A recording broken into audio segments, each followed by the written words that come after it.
Salam semua, saya Dr. Seh Shazril. Hari ini, saya ingin berkongsi dengan anda satu kaedah untuk menyokong pembersihan saluran pernafasan yang telah digunakan oleh ramai pesakit saya dan telah mendapat hasil yang sangat baik.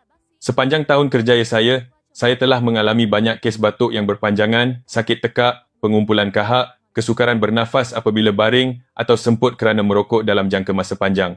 Ramai orang terpaksa berjalan beberapa langkah untuk kehabisan nafas, sangat sengsara. Dalam kes sedemikian, saya sering mengarahkan mereka untuk menggunakan semburan ini untuk menyokong pembersihan tekak dan paru-paru. Ini bukan semburan biasa di pasaran.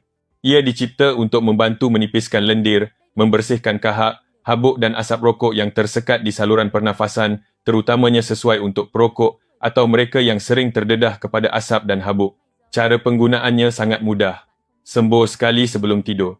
Sembur sekali lagi pada waktu pagi selepas bangun tidur. Hanya 2 kali sehari, seperti itu. Semalaman, produk akan membantu melembutkan dan menolak kotoran yang terkumpul lama. Ramai pesakit, selepas hanya 1 malam, mendapati tekak mereka lebih ringan, bernafas lebih dalam tanpa halangan. Sesetengah orang mengatakan bahawa mereka tidak pernah bernafas dengan selesa dalam 10 tahun. Saya menekankan bahawa, apabila anda mendapati pernafasan lebih mudah, lebih terbuka, maka anda tidak perlu menggunakannya lagi. Ini adalah produk untuk menyokong pembersihan, bukan untuk menyalahgunakan.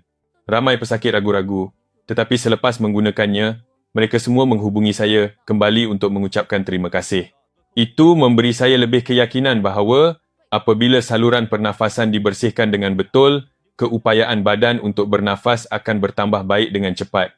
Jika anda mengalami banyak kahak, tekak melekit, berdehit, batuk berterusan atau sekadar ingin membersihkan paru-paru anda selepas bertahun-tahun merokok, anda boleh mencubanya. Produk ini selamat, mudah digunakan dan sesuai untuk orang tua dan perokok biasa.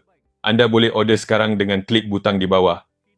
Kami akan menghantar ke rumah anda dan anda boleh menggunakannya dahulu, bayar hanya apabila anda merasakan kesan sebenar. Saya Dr. Seh Shazril.